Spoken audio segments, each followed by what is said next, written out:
Bismillahirrahmanirrahim. Assalamualaikum warahmatullahi wabarakatuh. Waalaikumsalam. Alhamdulillah, syukrulillah, salatu wassalamu ala rasulillah, sayyidina wa maulana Muhammad ibn Abdillah, wa ala alihi wa sahbihi wa wala, la hawla wa la quwwata illa billah, amma ba'dah. Qala Allah Ta'ala fil Qur'anil Karim, a'udzu billahi minasyaitonir rajim. Bismillahirrahmanirrahim. Yarfa'illahu alladhina amanu minkum walladhina utul ilma darajat. Al-ayah. Hadratil Murtaramin yang kami hormati bapak-bapak dan ibu-ibu, wabil khusus Bapak Dr. Irham Mahfud beserta Ibu Afwana Irham yang kami hormati, ibu-ibu, adik-adik semua yang belum bisa kami sebutkan satu persatu namanya. Pertama-tama, marilah kita panjatkan rasa tasyukur kita kehadirat Allah Subhanahu wa Ta'ala yang memberikan kita kenikmatan, baik itu kenikmatan iman, Islam, sehatul badan, sehingga pada sore hari ini kita dapat bermuajahah, bertatap muka di jamaah Zoomiyah. Semoga kita mendapatkan hidayah dari Allah Subhanahu wa Ta'ala. Kedua kalinya sholawat beserta salam, marilah kita aturkan ke pangkuan Nabi besar Muhammad Sallallahu Alaihi Wasallam. Beliaulah Nabi yang membawa dari zaman ke-8 sampai zaman yang terang benderang seperti ini, dari zaman kejahiliahan menuju zaman yang saat ini sudah mulai terang benderang. Bapak Ibu yang kami hormati beserta adik-adik yang kami banggakan, mohon maaf mungkin selama Syawal ini baru kali ini saya bisa masuk di jamaah Zoomiyah yang mana kajian ini adalah kajian rutin setiap hari Selasa, Jumat, dan Sabtu. Sebelum saya menyampaikan materi pada sore hari ini, pertama saya meminta maaf kepada Bapak dan Ibu semuanya apabila selama saya mengisi materi ini ataupun saya bermuamalah dengan Bapak Ibu dan adik-adik semua banyak melakukan kesalahan, saya mohon maaf yang sebesar-besarnya. Saya hanya bisa berdoa, ja'alanallahu wa iyyakum minal aidina wal faizin, taqabbalallahu minna wa minkum, taqabbal ya kan. Amin. Bapak Ibu, adik-adik semua diberi kesehatan oleh Allah Subhanahu wa Ta'ala. Bismillahirrahmanirrahim. Nah, sekarang sudah masuk pada bulan Dzulqa'dah. Kita sudah masuk pada bulan Dzulqa'dah. Bulan Syawal sudah kita lewati dan semoga kita semua juga sudah menjalankan ibadah puasa 6 hari pada bulan Syawal yang pahalanya sama seperti puasa selama 1 tahun penuh. Saya hanya akan bercerita, istilahnya ini adalah acara halal bihalal. Jadi forum ini pada sore hari ini kita akan membicarakan tentang halal bihalal. Awal mula kata halal bihalal, ya, saya juga sudah mencari di kamus berbahasa Arab. Saya tidak menemukan kata halalun bihalal, ya, karena asbabul ya munculnya atau beberapa sebab munculnya mengapa muncul kata halal bihalal ini itu adalah dari Romo Kiai Haji Wahab Hasbullah, muassis Nahdlatul Ulama ya dari Danayan Jombang. Jadi pada suatu ketika di tahun 1948 pasca kemerdekaan Republik Indonesia pada tahun 1945, berarti 3 tahun pasca kemerdekaan, di negeri Indonesia tercinta ini terjadi disintegrasi. Pemberontakan di mana-mana, sementara antar politikus saling menyerang. Kemudian di pertengahan Ramadan tahun 1948, Presiden Insinyur Soekarno itu memanggil Kiai Haji Wahab Hasbullah ya, untuk diajak diskusi yang intinya ingin mengumpulkan orang-orang yang saling bertengkar, orang-orang yang memberontak di mana-mana itu ingin dikumpulkan, akan tetapi ingin mencari bahasa yang pas, kiranya apa. Kalau bahasa silaturahim kan sudah biasa, ya. Jadi kalau bahasa silaturahim itu sudah biasa. Kemudian Kiai Haji Wahab Hasbullah dipanggil ke Istana Negara untuk memberikan solusi atas pertemuan pasca Lebaran yang akan dilakukan oleh Presiden Soekarno, sehingga Kiai Haji Wahab Hasbullah memberikan usul, diberi nama saja halal bihalal. Saya mengatakan halalun bihalalin. Maksudnya apa? Ada dua makna yang terkandung di dalam halal bihalal. Yang pertama adalah tolabu halal bitorikin halalin. Jadi menyelesaikan atau mencari kehalalan dengan cara halal. Atau menyelesaikan permasalahan dengan saling memaafkan. Jadi salah jika kita itu berbuat salah pada orang yang salah kepada kita. Ya. Tidak betul jika kita itu berbuat salah kepada orang yang telah berbuat salah kepada kita. Jadi bagaimana kalau bahasanya kita itu kosong-kosong, ya, atau 00, ya 00 ya friend. Nah, misalnya kalau sama temannya gitu, kamu dosamu saya maafkan, dosaku tolong dimaafkan, baik yang sudah maupun yang belum. Ya. Karena orang Jawa itu kalau sowan kepada orang yang tua itu dia mempunyai banyak cara untuk meminta maaf. Seperti tradisi di Jawa Tengah itu ada bahasa Jawa. Ngaturaken sedaya lepat nyuwun agunging pangapunten mbok menawi kesalahan ingkang sampun kawula aturaken selama niki kula nyuwun agunging pangapunten sak kathah-kathahipun, sak ageng-agengipun, sak ageng-agengipun. Terus tiyang sepuh nggih ngoten. Kula nggih rumangsa sepuh, duwe mripat kadang angel ndelok, duwe cangkem kadang salah ngucap, duwe kuping kadang salah krungu, wis kae kono ana panganan ning mburi ndang dipangan. Nah, jadi hikmah halal bihalal itu bisa menjadikan berkah. Karena apa? Dengan halal bihalal kita akan mendapatkan sesuatu yang tidak atau sama sekali kita tidak pernah mengharapkan.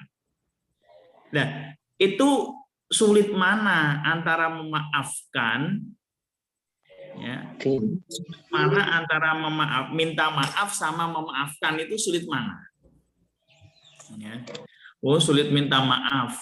Kalau dalam dirinya masih ada jiwa kesetanan, saya bahasanya kesetanan. Jadi manusia itu dalam kitab Jami' Al-Jami' li Tafsiril Qur'anil Karim, manusia itu dibuat dari 60 tanah yang ada di bumi. Maka sifat manusia itu bermacam-macam sampai macamnya ada 60. Ya. Kalau setan itu mempunyai hati yang buruk, mempunyai bentuk yang buruk. Tapi kalau manusia itu kadang mempunyai hati yang baik, tapi bentuknya buruk. Wajahnya kadang nggak begitu ganteng, nggak begitu cantik, tapi hatinya luar biasa. Ya. Jadi kalau misalnya kok ada manusia kok hatinya buruk, wajahnya buruk, perangainya buruk, itu mungkin dari tanah kuburan hasil sengketa. Itu guyonannya istilahnya seperti itu. Maka 60 macam manusia ini harus betul-betul kita pahami. Kita ini tidak bisa memakaikan baju orang lain seperti baju yang kita pakai. Ya, kalau saya bajunya terlalu besar seperti kemarin Pak RK 4XL kan, Kalau dipakai Pak Erham kan bisa jadi orang-orangan sawah kan gitu. Ya. Apalagi dipakai yang kurus-kurus yang lainnya. Saya juga nggak bisa memaksakan untuk memakai bajunya Pak Erham, ya, kecuali pakai bajunya Pak Dekar lah. Saya pernah itu memakai bajunya Pak Dekar pas. Nah, sekarang masih di Magelang. Dalam hal ini bukan masalah baju pas atau tidaknya, akan tetapi standar rasa. Ya, standar rasa yang dipakai antara satu orang dengan orang yang lainnya, menurut kita itu berbicara seperti ini pas, tapi kadang orang itu ada yang nggak suka dengan apa yang kita bicarakan. Karena apa? Ya, kalau kita kembali kepada fitrah seorang bayi, ya, bayi itu kan suci ya. Ya, jadi dalam proses lahiran itu bisa kita ambil hikmah atau pelajaran yang mana bayi itu ketika lahir itu nangis. Itu ciri-ciri bayi. Ya, bayinya anak pejabat, ya, bayinya rakyat biasa, bayinya tukang parkir, itu kalau lahir ya nangis. Itu umumnya sifat bayi. Kalau dulu ada bayi kok lahir nggak nangis, diangkat ke atas, ditabuk bokongi.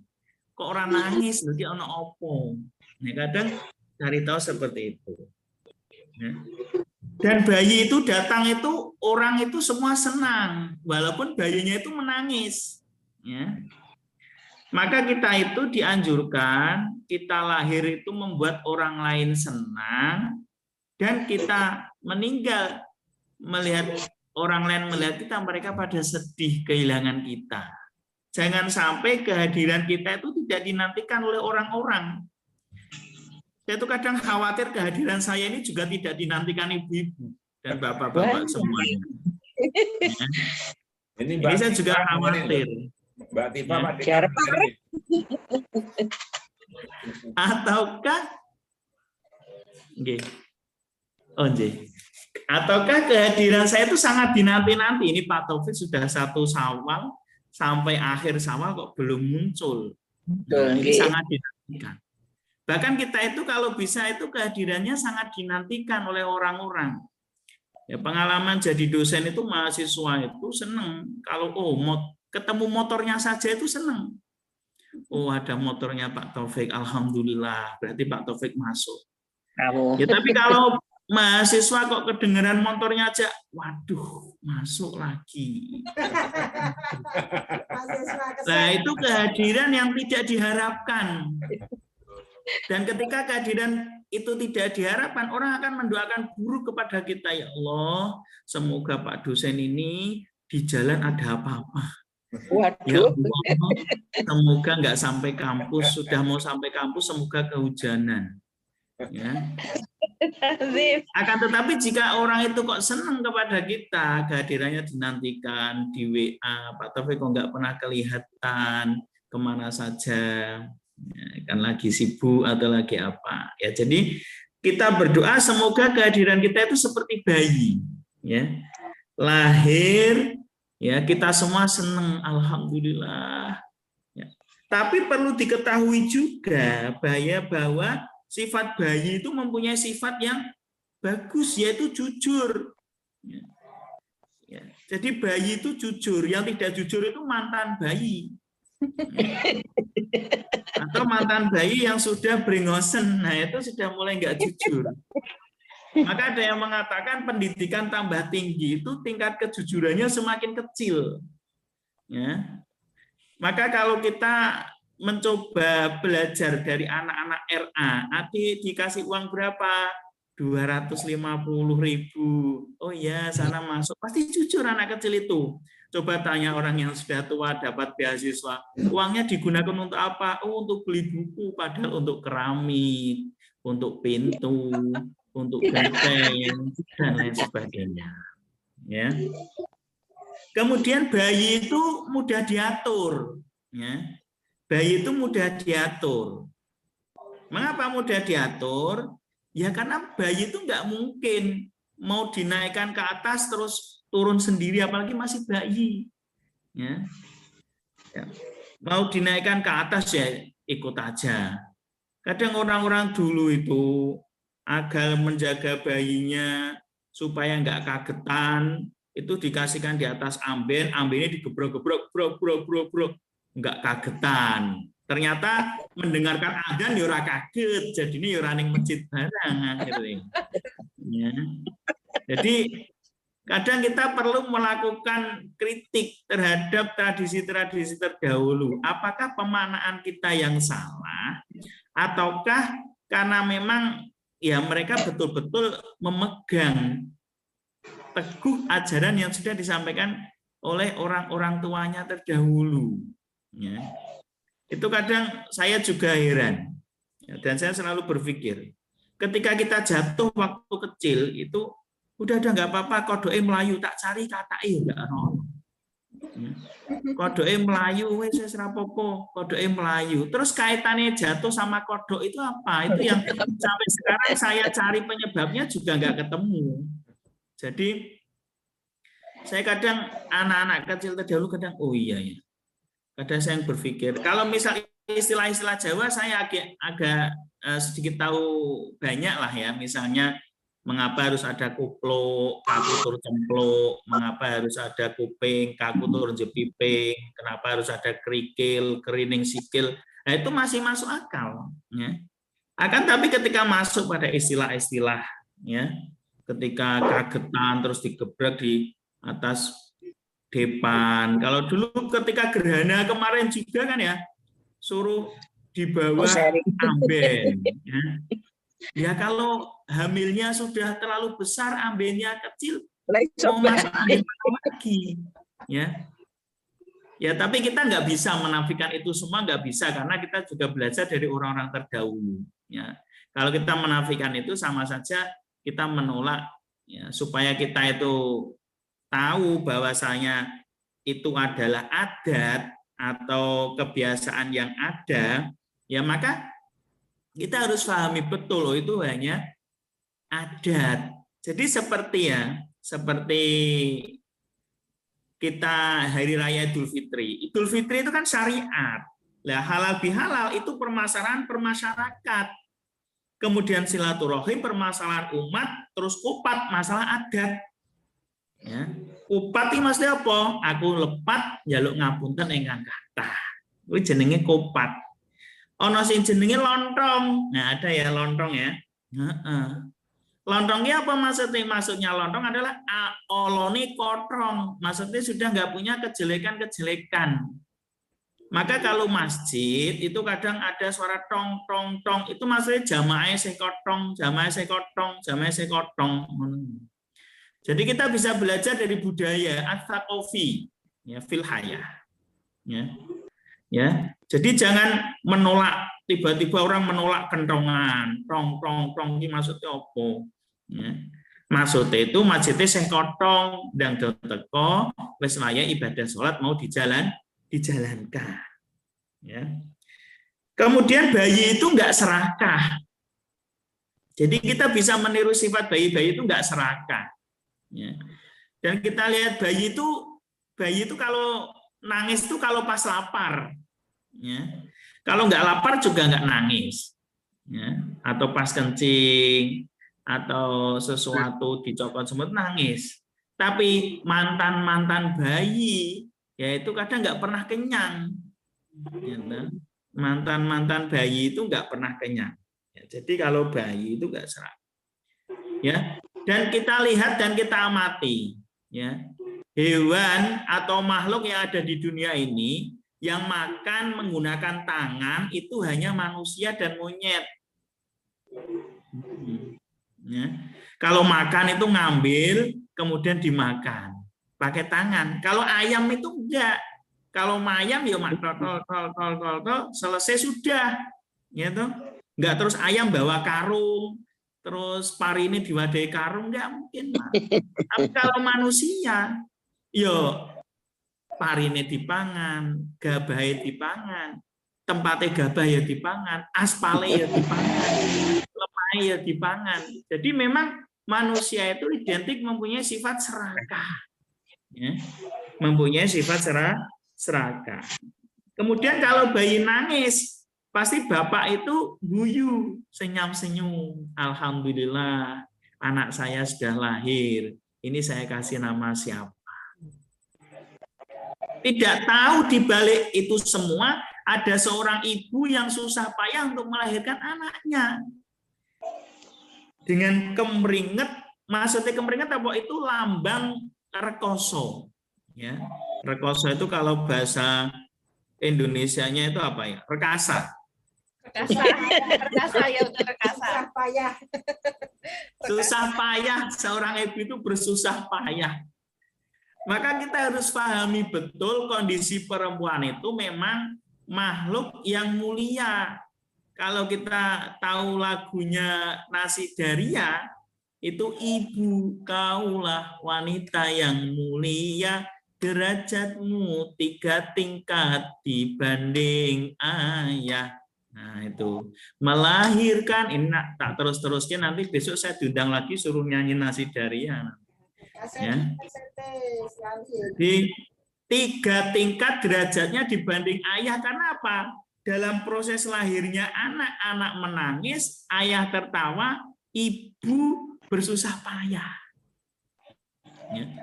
Dan kalau kita amati selanjutnya, seorang anak jika nangis pada malam hari, itu yang bangun ayah atau ibu? Ya. Yang bangun pasti ibu. Saya aja juga seperti itu. Jadi saya kalau jaga anak saya juga gantian. Jadi maghrib sampai jam 12, ya, nanti istri yang jaga. Jam 12 sampai subuh saya yang tidur. Nah, seolah-olah kan istri terus yang jaga. Yang mengamati. Tapi kita nggak bisa mengesampingkan proses ayah dalam mencari rezeki. Ya. Tapi kebanyakan anak-anak itu takutnya pada ayahnya, tidak pada ibunya, karena ibu mempunyai sifat kasih sayang. Maka di dalam ibu itu ada yang namanya rahim, atau dalam bahasa Arabnya rohim. Jadi yang bisa hamil itu hanya ibu. Jadi bapak-bapak jangan pernah berharap bisa hamil, karena nggak mempunyai rahim itu. Ya. Jadi itu bagaimana kita memahami sifat, ya, kondisi dari manusia itu sendiri terkait dengan sifat yang dimiliki oleh manusia yang ada di dunia ini. Maka perlu adanya silaturahim atau yang disebut juga dengan halal bihalal.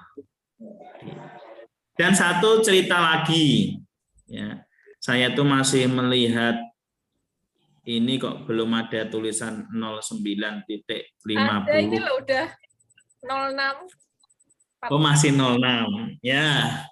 Untuk cerita Ukasyahnya, nanti daripada terputus di jalan, dan itu sakit kalau terputus di jalan. Ya, sini semangat. Kemarin sudah 3 menit saya cerita, ternyata mati HP-nya. Ya. Jadi bagaimana kita meminta ampun kepada Allah? Ya, jika kita mau meminta ampun kepada Allah, ya, setiap waktu kita menjalankan ibadah sholat setiap waktu. Jika kita minta ampun kepada Allah setiap minggu, maka ibadah sholat Jumu'ah yang kita laksanakan. Jika kita meminta ampun kepada Allah dalam jangka waktu berbulan-bulan melalui puasa di bulan Ramadan, meminta ampun kepada Allah seumur hidup, yaitu melalui haji ke Baitullah. Nah, bagaimana jika kita mau meminta ampun kepada Allah di setiap saat? Maka jangan pernah lupakan mengucapkan astagfirullah. Nah, ini perlu saya tegaskan lagi. Saya juga belajar. Tadi pagi saya juga mendengarkan ceramah-ceramah, karena saya untuk nanti malam juga ngisi, jadi ya ini sekalian tak isikan di sini juga sebagai latihan saya untuk melakukan pidato, karena nanti malam itu yang akan saya hadapi itu adalah pengurus anak cabang Ansor, jadi laki-laki semua. Ya. Kalau ini kan ada bapaknya, ada ibunya. Ya, itu di tahun 1948 Insinyur Soekarno memanggil Kiai Haji Wahab Hasbullah untuk minta pertimbangan, ingin mengumpulkan ya politikus atau orang yang bekerja di bidang politik, kemudian untuk mengislahkan disintegrasi bangsa, maka meminta pertimbangan Kiai Haji Wahab Hasbullah, kemudian diberi nama Kiai Haji Wahab Hasbullah dengan halalun bihalalin, atau tolabu halal bitorikin halal, atau halalun yujza'u bihalal. Maka kita harus saling mengikhlaskan. Saya juga begitu, jika ada Bapak Ibu, adik-adik semua yang mempunyai salah kepada saya, sudah saya maafkan. Begitu pula saya jika mempunyai salah kepada Bapak Ibu semuanya dalam segi hal ehwal atau perkataan, saya mohon maaf yang sebesar-besarnya. Mungkin itu saja yang bisa saya sampaikan pada pembelajaran akhlak pada sore hari ini. Semoga kita selalu diberikan kesehatan oleh Allah Subhanahu wa taala untuk selalu melakukan thoriqon yaltamisu fihi ilman. Allah akan memudahkan sahalallahu lahu thoriqon ilal jannah. Jadi barang siapa berjalan dengan caranya Allah mencari ilmu, maka Allah akan memudahkan langkah kita ke surga. Amin, amin ya rabbal alamin. Wa'afu minkum. Assalamualaikum warahmatullahi wabarakatuh. Waalaikumsalam warahmatullahi wabarakatuh.